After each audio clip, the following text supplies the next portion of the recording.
All right, the United States and Europe readying tougher sanctions right now on Russia. Western leaders say the new round will be an immediate response if Russian-backed rebels push deeper into Ukraine. Options involve hitting Russia's fuel exports and cutting off banks and other businesses. Republican Senators Mike Rounds of South Dakota and Senator Deb Fischer of Nebraska, both of whom serve on the Armed Services Committee, join me here right now. And let me ask you, I'll start with you, Senator Fischer. Do sanctions really work? We have to have sanctions on Russia. I just returned from a trip to Eastern Europe, and I can tell you that our allies there are very nervous. I was in Estonia, Czech Republic, Romania. Russia's belligerent, and if we don't show that we are together in our response to the Russians and their aggression, I think we're going to end up in trouble. See, look, I agree with you. We can't be the only ones, though. Right. It seems right now we are, because headline in the FT, Financial Times there the other day saying that the Europeans, Senator Rounds, they're actually not abiding by all of these sanctions. They're actually doing deals. British Petroleum doing a deal with the Russian oil company. And I say, wait a second, you know, we can't go this alone. They're reliant on Russia for energy, natural gas and petroleum products. Russia gets 50% of all the money that it operates its government from oil exports. Right, but in other words, if we're going to sit there and invoke all these sanctions and we're going to say, you know, Russia, knock it off, don't we need the Europeans there with us, absolutely, holding our hand? But we should help them. And we do that by increasing our own exports and providing the Europeans with another alternative.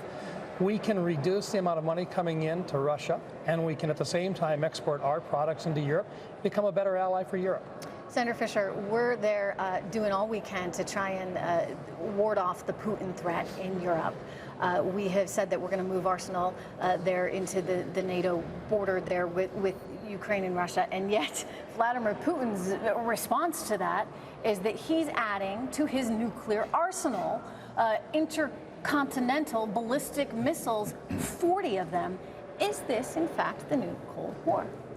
Well, we have to show as a country that we understand the importance of our nuclear deterrence, that we understand the importance of our triad, and it has kept us safe for all these years. We should be strong in that. We should show resolve in our support for that, and we need to make that clear to our allies as well, to the NATO countries. You know, we have countries over there who are dependent upon us. As I said, I was there earlier this year.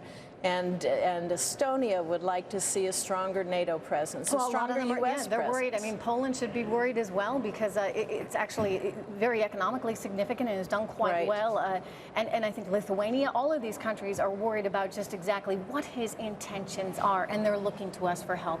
But let's talk a little bit about the region overall, not just Europe, but the Middle East right now, because ISIS continuing day by day to make inroads there, specifically, well, throughout the region, but also Iraq. We heard from Secretary Carter, Ash Carter, who's saying that one of the problems we have is we just don't have enough Iraqi troops.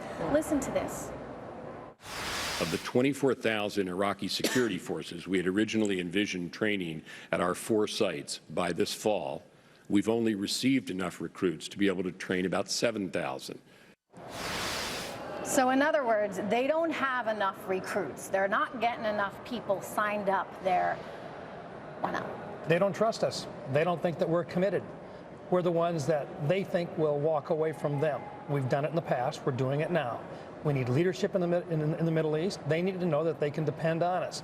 If we say that we're going to help them, then we have to follow through. So what does that mean, Senator? That means, number one, that we provide them with the necessary resources so that they can actually win the fight. We make a commitment that we're going to take ISIL out. We know that they're on the ground. They don't want our boots on the ground. They want our supporters on the ground. They want the training, but they also want the forward observers. They want the guys that actually know how to call in the strikes. So, absolutely, and we're not doing it now. We should be doing it. 450 of them, the administration is sending over advisors to help train them. A few trainers, but the rest of them are extra. They're on the side. They're providing the security for the guys that are doing the training.